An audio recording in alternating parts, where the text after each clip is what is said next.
Ganyan, kukompak lang natin to para hindi siya maalog. Ganyan lang kadali. Good day mga kabonsai, sa mapagpalang araw sa ating lahat. So for today's video, may dumating sa aking parcel from Gensan. So i-unbox natin to ngayon at itatanim natin. So mga materials to. Yung last na binili ko doon sa Gensan ay mga magaganda na. Ay papakita ko sa inyo. Ito yung sample ng binili ko doon sa Gensan dati. Yan. At syempre alam nyo from Gensan, so alam nyo na kung ano laman nito. Tara, buksan natin. So yun mga kabonsai, i-unbox na natin to. Bali ang laman nito ay tugas bato na galing Gensan. So dapat ang laman nito ay 30 pieces na mamay size or shoin siguro. Kasi ang liit lang nito tapos 30 pieces. And nag-ask din ako ng freebies. So titingnan natin kung ilan yung makukuha natin dito. Bale June 5 pala ang date of hunt nito. At ngayon ko lang itatanim June 25. So almost 15 days din na hindi to nakatanim. So tingnan natin kung anong update dito sa bonsai materials natin. So bale ito mga kabonsai, nagulat lang ako kasi wala man lang balot na telang basa.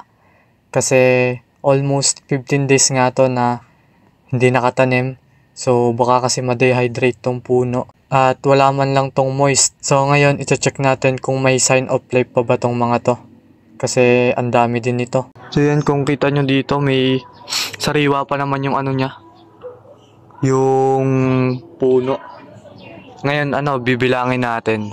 Habang binibilang ko to ay, ito palang mga materials na to ay nabili ko sa FB group ng Bonsai Philippines. At dahil mura lang at nagbabalik na tayo sa pagbobonsai, kaya binili ko na din. So ayun guys, 30 pieces lang yung dumating sa atin at wala na tayong nakuhang freebie. Pero okay naman tong mga materials kasi magaganda naman yung puno. Nag-aalinlangan lang talaga ako kasi nakita ko wala tong tela na basa or kahit na anong moist. Pero nung tiningnan ko naman yung ano niya, sanga, ito, may mga sign of life pa naman. Kulay green pa yung loob. So, bali, ibababad ko lang to sa root hormone para mawala naman yung stress niya kasi ang tagal na nitong hindi nakatanim sa lupa. So yun mga bonsai, win-workshop ko pala muna to bago ko ibabad sa rooting hormone. So bali ang ginagawa ko lang dito, nililinis ko lang yung sa may part ng ugat. Binabawasan ko, nilalabas ko lang yung active part, yung sariwa. Kasi kung makikita nyo, dry na yung mga dulo. Then dito sa sanga, hindi muna ako nagbabawas. Tsaka na yan kapag malakas na yung puno. Pag nag-branch selection na, yung ginagawa ko lang is nililinis ko lang yung mga ganito. Yan yung mga pangit ang putol. So ayun, dito naman sa ugat, kaya ako nilalabas yung active part or yung sariwa para hindi mahirapan yung ugat sa paglabas, lalo na yung maliliit. So yun mga bonsai, babad natin to sa tubig na may rooting hormone. Ang gamit ko, Anaa, 2 tablespoon. Pwede na yun.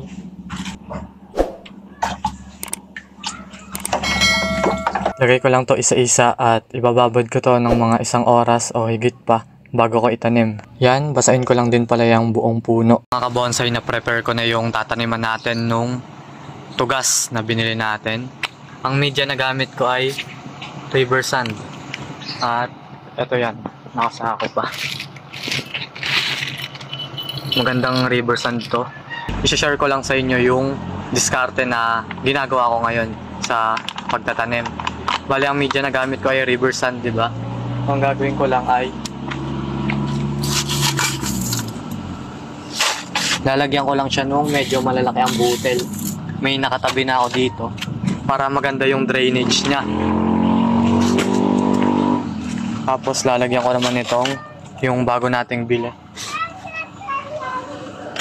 Medyo may putik pa yan pero hindi gaano ka dami. At ngayon, didiligan natin. Makikita nyo. Yan. Kung makikita nyo, sobrang brown ng nilabas na tubig. So okay lang yan. Unang dilig.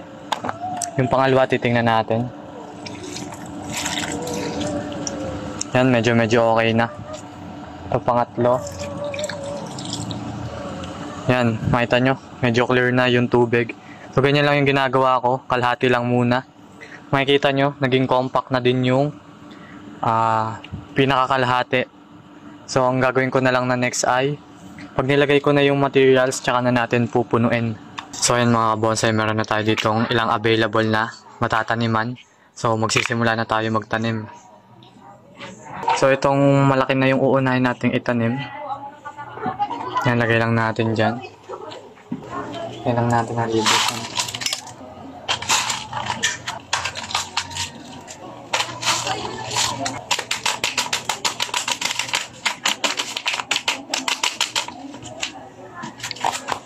So, ganyan lang mga kabonsai. Hindi ko na pala ito lalagyan ng anchor kasi manipis yung plastic pot niya. Pag nilagyan ko ng anchor, mayuyupi yung baba. So, ilulubog ko na lang siya ng medyo malalim para hindi siya maalog. Ganyan, kukompak lang natin to para hindi siya maalog. Ganyan lang kadali. So, yun mga kabonsai. Nakapagtanim na ako ng 12. So, madami pa akong itatanim mamaya. Inuna ko na tong may mga kalakihan. Yung mga susunod ay medyo maliliit na. So yan, same lang din naman yung gagawin ko. River sand, compact, yan lang. Natanim na natin lahat yung mga tugas. 30 pieces. Yan. Bale, didiligan ko lang to ng tap water dahil sa nilagay nating patong na river sand. Tsaka natin ipandidilig ulit yung pinagbabaran natin ng root hormone para mas malakas tong puno. So yan lang, 30 pieces tugas. Abangan nyo yung update pag nabuhay na to. Syempre, huwag nyo kakalimutang mag-like, share, subscribe.